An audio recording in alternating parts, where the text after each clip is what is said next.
Chapter 409 December. আমাকে আবার নিজের ব্যাপারেই তদন্ত করতে বলছে। ক্লাইন মোরেত্তি প্রায় সন্দেহ করেই বসেছিল যে এটা হয়তো তাকে পরখ করার কোনো একটা ফন্দি, একটি রহস্যময় সংগঠন যারা নিজেদের পরিচয় দিতে ট্যারট কার্ড ব্যবহার করে। এটা শুনতে আসলেই বেশ রোমাঞ্চকর শোনায়। ক্লাইন মনে মনে ভাবল, আমিও অবশ্য ঠিক এটাই মনে করি, কিন্তু তাই বলে নিজেকে তো আর ধরিয়ে দিতে পারি না।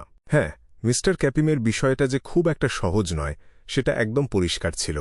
তাকে পাহারা দেওয়ার জন্য মোট 4 জন বিয়ন্ডার নিযুক্ত ছিল, যার মানে দাঁড়ায় তার পেছনে কোনো এক শক্তিশালী পক্ষ রয়েছে। এখন এই কেসের তদন্ত করা আর উচ্চবিত্ত সমাজের দলাদলি বা লড়াইয়ের মাঝে জড়িয়ে পড়ার মধ্যে পার্থক্যটাই বা কী? যাই হোক, শার্লক মরিয়ার্টির তো আর এত কিছু জানার কথা নয়। ক্লাইন মোরেত্তি তার চেহারায় বেশ চিন্তিত এক ভাব ফুটিয়ে তুলল। নিজের বিকল্পগুলো নিয়ে কিছুক্ষণ মাথা খাটিয়ে সে বলল, কোনো একটা রহস্যময় সংগঠনের খোঁজ পাওয়া মোটেও সহজ কাজ নয়। তাছাড়া কাজটা বেশ বিপজ্জনকও বটে। তালিম ডুম্যান্ড যেন আগে থেকেই এমন একটা উত্তরের জন্য প্রস্তুত ছিলেন। তিনি একটু হেসে দিয়ে বললেন, শার্লক, তোমার নিজের জীবন বিপন্ন করার কোনো দরকার নেই। সেই গুরুত্বপূর্ণ ব্যক্তির উদ্দেশ্য হল তুমি যেন এই বিষয়ে একটু বেশি নজর দাও আর প্রাসঙ্গিক কোনো তথ্য বা গুজব শুনতে পাও কিনা সেদিকে খেয়াল রাখো। এই নাও 5 পাউন্ড নগদ, এটা তোমার চলাফেরার খরচের জন্য। এমনকি তুমি যদি কোনো কাজের মতো তথ্য জোগাড় করতে না পারো, তবুও এই টাকাটা তোমারই থাকবে। আর একবার যদি তুমি কাজের মতো কোনো সূত্র খুঁজে পাও, তাহলে প্রতিটা সূত্রের জন্য তিনি তোমাকে আলাদা করে টাকা দেবেন এবং পুরো প্রক্রিয়ায় তোমার যা খরচ হবে সেটাও মিটিয়ে দেবেন। এত ভালো প্রস্তাব! সেই গুরুত্বপূর্ণ ব্যক্তি দেখছি এই বিষয়ে বেশ ভালোই মন দিয়েছেন। ক্লাইন মনে মনে চিন্তা করল, ক্যাপিমের পেছনে থাকা শক্তির সাথে কি তার কোনো যোগাযোগ আছে, নাকি তিনি চাইছেন ট্যারট কার্ডের কোড নাম ব্যবহার করা সেই রহস্যময় সংগঠনটিকে খুঁজে বের করে নিজের কাজে লাগাতে। খরচপাতি মিটিয়ে দেওয়ার প্রতিশ্রুতি কতদিন পর কারো কাছ থেকে এমন কথা শুনলাম। যেহেতু তিনি এত সুবিধা দেওয়ার অঙ্গীকার করেছেন, তাই একজন ব্যক্তিগত গোয়েন্দা হয়ে এই কাজটা ফিরিয়ে দেওয়াটা খুব সন্দেহজনক দেখাবে। তাছাড়া নিজের তদন্ত করার কাজটা তো নিজের হাতে রাখাই সবচেয়ে বুদ্ধিমানের কাজ হবে। ক্লাইন মোরেত্তি কয়েক সেকেন্ড ইতস্তত করে বলল, ঠিক আছে, আমি আমার সাধ্যমতো চেষ্টা করব। সে আর কোনো দ্বিধা না করে তালিমের বাড়িয়ে দেওয়া 1 পাউন্ডের 5টা নোট হাতে নিল। সে ঠিক করল যে সপ্তাহে বা 2 সপ্তাহে অন্তত একবার করে একটা অস্পষ্ট বা আবছা কোনো ক্লু তাকে ধরিয়ে দেবে। অরোরা অর্ডার কি দ্য ফুলকে খুঁজছে না? দ্য ফুল তো অবশ্যই একটি ট্যারট কার্ডের অংশ। আমি আশা করি সেই গুরুত্বপূর্ণ ব্যক্তি যেন এই পথ ধরেই এগোয় আর মিস্টার এর হাত থেকে মুক্তি পায়। ক্লাইনের মাথায় তখন থেকেই একটা নতুন ফন্দি ঘুরপাক খেতে শুরু করল।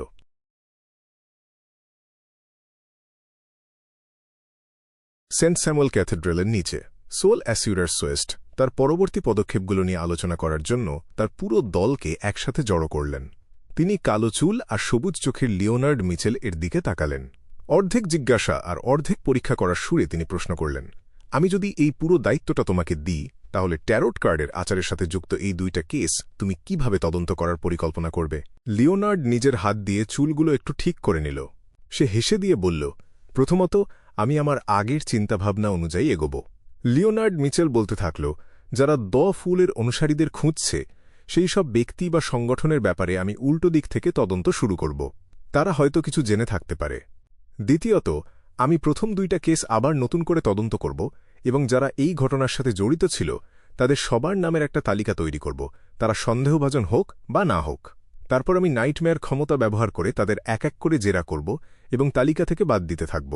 আসল রহস্য হয়তো কোনো ছোটখাটো তথ্যের মধ্যেই লুকিয়ে আছে, অথবা এমন কারো মাঝে যে কিনা সবচেয়ে কম সন্দেহভাজন। সোয়েস্ট এই কথা শুনে একটু হাসলেন। তিনি বললেন, আমি ফাইলগুলো ভালো করে পড়ে দেখেছি। এই 2টা কেসের সাথে প্রচুর মানুষ জড়িয়ে আছে যারা বিভিন্ন জায়গায় ছড়িয়ে ছিটিয়ে বাস করে। তাদের সবাইকে আবার খুঁজে বের করে জেরা করা বেশ কঠিন একটা কাজ, আর তাদের মধ্যে কেউ কেউ ইতিমধ্যেই বিয়ন্ডার যারা গোপনে নিজেদের কর্মকাণ্ড চালাচ্ছে।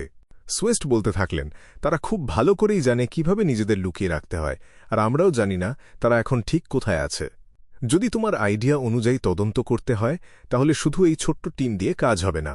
চার্চকে অন্তত আরও 5 জন সিকোয়েন্স 7 বা তার উপরের পর্যায়ের নাইট হক এবং সেই সাথে প্রয়োজনীয় সাহায্যকারী কর্মী নিয়োগ দিতে হবে। রেড গ্লাভের আরেকজন সদস্য লিওনার্ডকে মনে করিয়ে দিয়ে বলল, আমাদের প্রধান দায়িত্ব হল শয়তান ডাকার বা ডেভিল সামনিং কেসটার দিকে নজর দেওয়া। লিওনার্ড মিচেল এই কথায় একটুও রাগ করল না, বরং সে নিচু স্বরে একটু হাসল। সে উত্তর দিল, আমি জানি, আমি শুধু আমার দৃষ্টিভঙ্গিটা জানাচ্ছিলাম। এখন এটা ব্যবহার করা হবে কিনা বা কতটুকু ব্যবহার করা হবে সেই সিদ্ধান্ত তো ক্যাপ্টেন সোয়েস্ট নেবেন। লিওনার্ড কিছুক্ষণ থেমে একটু অবাক হওয়ার ভান করে বলল, আমি বুঝতে পারছি না যে কেন ট্যারোট কার্ডের আচারের সাথে জড়িত এই দুইটা কেসকে খুব একটা গুরুত্ব দেওয়া হচ্ছে না। আগের ঘটনায় তো একজন ইভিল গড নামিয়ে আনার চেষ্টা করা হয়েছিল, যা কি না সাধারণ কোনো শয়তান ডাকার চেয়ে 1000 গুণ বেশি ভয়াবহ। সোয়েস্ট তার কফিতে একটা চুমুক দিয়ে বেশ আয়েশ করে উত্তর দিলেন। তিনি বললেন, নাইটহকদের লোকবল খুব সীমিত। সব কেসকেই একটা নির্দিষ্ট অগ্রাধিকার বা প্রায়োরিটি লেভেলে রাখতে হয়। এখন পর্যন্ত এই ট্যারোট কার্ডের গোপন সংগঠনটি আমাদের প্রতি সরাসরি কোনো শত্রুতা দেখায়নি। সোয়েস্ট মৃদু হেসে বলতে থাকলেন, বরং তাদের কর্মকাণ্ড এক অর্থে আমাদের সাহায্যই করেছে। যেমন ধরো, তারা ট্রু ক্রিয়েটরের নেমে আসাকে রুখে দিয়েছে, সেই সাথে আমাদের এটা জানতে সাহায্য করেছে যে মানব পাচারকারী ক্যাপিমে খুব একটা সাধারণ লোক নয়। এই পুরো বিষয়ের ভেতরে নিশ্চয়ই বড় কোনো গোপন রহস্য লুকিয়ে আছে। এই কথা বলার পর তিনি আবারও একটু হাসলেন। তিনি বললেন, হয়তো তারা আমাদের আরও অনেক নোংরা বিষয় খুঁজে বের করতে সাহায্য করতে পারে। অবশ্যই প্রয়োজনীয় তদন্ত চালানো হবে। কেউ গ্যারান্টি দিতে পারে না যে এই গোপন সংগঠনটি ভবিষ্যতে আমাদের শত্রু হয়ে দাঁড়াবে না। লিওনার্ড মিচেল বেশ গুরুত্বের সাথে বলল, আমি বুঝতে পেরেছি ক্যাপ্টেন সোয়েস্ট। তাহলে চলুন আমরা এখন ওই ডেভিল সামনিং কেসটার দিকেই মনোযোগ দিই। ব্যাকলুন্ডের শীতকাল মানেই হল ফায়ারপ্লেস আর কুয়াশা, আর এই ধূসর আর কনকনে ঠান্ডার মাঝেই সময় দ্রুত বয়ে চলল। চোখের পলকেই নতুন বছরের মাত্র অর্ধেক মাস বাকি রইল। ক্লাইন মোরেত্তি তার ফায়ারপ্লেসের জ্বলন্ত কয়লাগুলো নিভিয়ে ফেলল। সে তার গাঢ় লাল রঙের পশমি ভেস্টের ওপর ডাবল ব্রেস্টেড ফ্রক কোটটা পরে নিল। প্রায় 3 সপ্তাহ আগে লেপার্ড অবশেষে বাইসাইকেলের পেটেন্ট হাতে পেয়েছে এবং দ্বিতীয় দফার বিনিয়োগকারীদের খুঁজতে শুরু করেছে। স্টিম কার জগতের নামকরা ব্যক্তি ফ্র্যামিস কেজ এই বিষয়ে বেশ আগ্রহ দেখিয়েছেন। কয়েক দফা আলোচনার পর 3 পক্ষই একমত হয়েছে যে আজ তারা চূড়ান্ত আলাপ আলোচনা শেষ করবে। গত 1 মাস বা তার বেশি সময় ধরে ক্লাইনের জীবনটা বেশ সাধারণভাবেই কাটছিল। সে তার তদন্তের মাধ্যমে খুব সাবধানে বিয়ন্ডার নীতিগুলো মেনে চলে ধীরে ধীরে পশন হজম করছিল। পুরো পশনটা পুরোপুরি হজম করার জন্য এখন তার শুধু একটা বড় ধরনের পারফরম্যান্স দেখানো বাকি। যদি খুব জরুরি কিছু না থাকে তাহলে আমি আপাতত ঝুঁকি নেওয়া এড়িয়ে চলতে পারি। এভাবে চললে হয়তো আর বড়জোর ক্লাইন মোরেত্তি অন্যমনস্ক হয়ে হ্যাঙ্গার থেকে তার হ্যাটটা নিল। সে একটা ব্রাশ আর রুমাল দিয়ে হ্যাটের ভাঁজগুলো ঠিক করে ধুলোবালি ঝেড়ে ফেলল। লেনেভুসের রেখে যাওয়া ব্যাচটা অনুযায়ী 4 জানুয়ারি একটা জমায়েত হওয়ার কথা আছে, তবে সেখানে যাওয়ার খুব একটা জোরালো ইচ্ছা তার নেই। এই সময়ের মধ্যে ট্যারোট ক্লাবের সভাগুলো প্রতি সপ্তাহেই নিয়মিতভাবে অনুষ্ঠিত হচ্ছিল। ক্লাইন সম্রাট রোজেলের শুরুর দিকে ডায়েরির আরও কয়েকটা পাতা সংগ্রহ করতে পেরেছিল। সেখান থেকে সে জানতে পারল কিভাবে রোজেল একজন দুর্বল মানুষ থেকে, যে শুধু স্বপ্ন দেখতে জানত কিন্তু কোনো পদক্ষেপ নিত না, সেখান থেকে এক প্রভাবশালী প্লেবয় হয়ে উঠেছিলেন। এসব ছাড়া ক্লাইনের ঝুলিতে পাওয়ার মতো আর বিশেষ কিছুই আসেনি। সে দ্য ওয়ার্ল্ডের ছদ্মবেশে ওয়্যারউলফ এর বিয়ন্ডার বৈশিষ্ট্যটি দ্য হ্যাংড ম্যানের কাছে বিক্রির জন্য দিয়েছিল। কিন্তু 1000 পাউন্ডের বেশি দামের কোনো জিনিস বিক্রি করা মোটেও সহজ কোনো কাজ নয়। তাছাড়া ওয়্যারউলফ এর অভিশপ্ত হওয়ার সেই বিশেষ স্বভাবের কারণে অনেক আগ্রহী ক্রেতাই পিছিয়ে যাচ্ছিল। যাই হোক, কয়েকদিন আগে ট্যারোট সভায় দ্য হ্যাংম্যান দ্য ওয়ার্ল্ডকে জানিয়েছিল যে সে গড অফ স্টিমের চার্চের একজন কারিগরের সাথে যোগাযোগ করেছে। সেই কারিগর এই জিনিসের ওপর বেশ আগ্রহ দেখিয়েছে।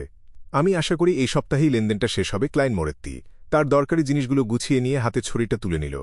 মিস্টার হ্যাংডম্যান যে উইন্ড ব্লেসড ফর্মুলা খুঁজছিলেন সেটার এখনও কোনো হদিশ পাওয়া যায়নি।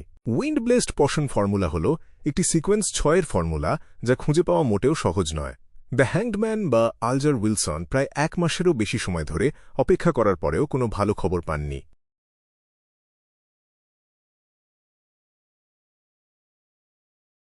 অন্যদিকে জাস্টিস বা অড্রে হল বেশ লম্বা সময় ধরে পর্যবেক্ষণ আর পরীক্ষার পর অবশেষে সাইকোলজি অ্যালকেমিস্টস দ্বারা মনোনীত হয়েছেন। সে মিস্টার ফুলকে জানিয়েছে যে সে হয়তো এই সপ্তাহেই আনুষ্ঠানিকভাবে সেই গোপন সংগঠনে যোগ দেবে। অড্রে আশা করছিল যে মিস্টার ফুল যেন তাকে আগেভাগেই আশীর্বাদ করেন যাতে কোনো বিপদ না ঘটে। এর বিনিময়ে সে সাইকোলজি অ্যালকেমিস্টস থেকে সম্রাট রোজেলের ডায়েরির অন্তত 10টা পাতা মিস্টার ফুলের জন্য কোনো প্রতিদান ছাড়াই নিয়ে আসার প্রস্তুতি নিচ্ছিল। ডিউক নেগান এর কোষাগারে থাকা ড্রাগনের নমুনার ব্যাপারে অড্রে নিশ্চিত হতে পেরেছে যে ওটা আসলে একটা 1000-ফেসড হান্টার। তবে ওটা ছিল নিছক একটা প্রদর্শনী নমুনা মাত্র, যার মধ্যে কোনো বিয়ন্ডার বৈশিষ্ট্য বা প্রবাহিত রক্ত ছিল না। মিস্টার ফুলের অনুসারীর কাছে অড্রে যে 2000 পাউন্ড ঋণী ছিল সেটা আগামী বছরের ফেব্রুয়ারি বা মার্চের আগে শোধ করা সম্ভব হবে না, কারণ নতুন বছরের নাচের অনুষ্ঠানে অড্রে হল আনুষ্ঠানিকভাবে প্রাপ্তবয়স্ক হবে এবং তখন সে তার সম্পত্তির কিছু অংশের দায়িত্ব নিতে পারবে। কিন্তু তবুও সে তার বাবা মায়ের কড়া নজরদারিতে থাকবে এবং চাইলেই সেই সম্পদ বিক্রি করতে পারবে না। তাছাড়া ভিসকাউন্ট গ্ল্যান্টের কাছ থেকে শেষ পেমেন্টটা পাওয়া এখনও বাকি ছিল, তাই গোপনে টাকা জোগাড় করার জন্য তার যথেষ্ট সময়ের প্রয়োজন ছিল। দ্য ম্যাজিশিয়ান বা ফোর্সওয়াল অবশেষে দ্য হ্যাংড ম্যানের সাহায্যে একটি ডিপসি মার্লিনের রক্ত সংগ্রহ করতে পেরেছে। এর জন্য তাকে ৩২০ পাউন্ড দিতে হয়েছিল, যার ফলে তার জমানো টাকা এখন কমে মাত্র ১২০ পাউন্ডে দাঁড়িয়েছে। এই লোকসান পুষিয়ে নিতে এবং একটি স্পিরিট ইটার এর পাকস্থলী কেনার টাকা জোগাড় করতে সে হন্যে হয়ে তার নতুন বইটা লিখতে শুরু করেছে।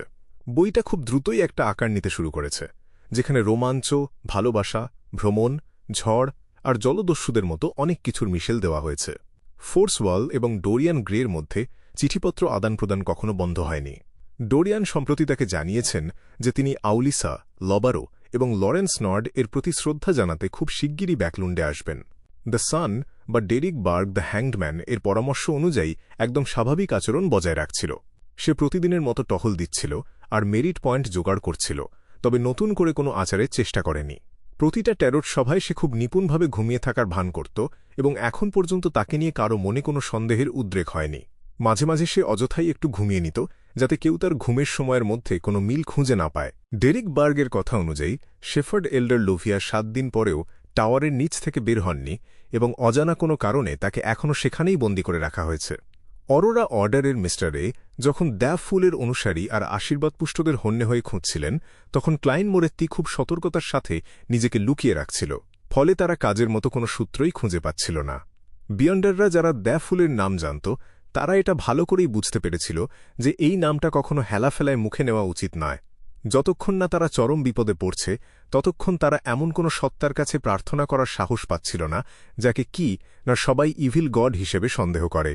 এমলিন গতবার বলেছিল যে সে প্রয়োজনীয় উপকরণের কিছু সন্ধান পেয়েছে এবং খুব তাড়াতাড়ি সেটা নিশ্চিত করতে পারবে। কিন্তু সমস্যা হলো আমার কাছে এখন একদমই টাকা নেই। ক্লাইন মোরেত্তি মনে মনে একটু বিড়বিড় করে লয়ার ইউর্গেন কুপারের দরজার দিকে এগিয়ে গেল। কলিং বেল বাজার সাথে সাথেই সে সহজাত প্রবৃত্তি থেকে ২ পা পিছিয়ে দাঁড়াল। কিছুক্ষণ পরেই দরজা খুলে গেল এবং বৃদ্ধা মিস ডোরিস বেশ হাসিমুখে ক্লাইনকে দুহাত বাড়িয়ে জড়িয়ে ধরলেন। ওহ, গতবার তুমি যে ডাক্তারকে পাঠিয়েছিলে সে চমৎকার ছিল। গত ১০ বছরেও আমার শরীর এতটা সুস্থ লাগেনি। মিস ডোরিস যখন দেখলেন যে গোয়েন্দাটি বেশ দূরে দাঁড়িয়ে আছে, তখন তিনি নিজের হাতগুলো ভাঁজ করে হাসিমুখে নিজের আনন্দ প্রকাশ করতে লাগলেন। ক্লাইন একটু কৌতুক আর বিরক্তির মিশেলে বলল, মিস ডোরিস, আপনি এই নিয়ে আমাকে ৯ বার এই কথা শোনালেন। সে দেখল কালো বিড়াল ব্রডিকোট হ্যাঙ্গারের ওপরে বসে আছে। জায়গাটা বেশ নড়বড়ে মনে হলেও বিড়ালটি বেশ নিখুঁতভাবে ভারসাম্য বজায় রাখছিল। ক্লাইন মনে মনে ভাবল, আমি নিজেও তো ওটা করতে পারি, তাই নাকি? মিস ডোরিস কিছুটা অবাক হয়ে জিজ্ঞেস করলেন, কিন্তু পরক্ষণেই তিনি ওই চিন্তা মাথা থেকে ঝেড়ে ফেলে হেসে বললেন, তুমি কি ইউর্গেনের খোঁজে এসেছ? ক্লাইন মোরেত্তি সাথে সাথেই হাসল। সে উত্তর দিল, হ্যাঁ, চুক্তি বা আলাপ আলোচনার মতো কাজে একজন পেশাদার আইনজীবীর সাহায্য যে তার খুব দরকার।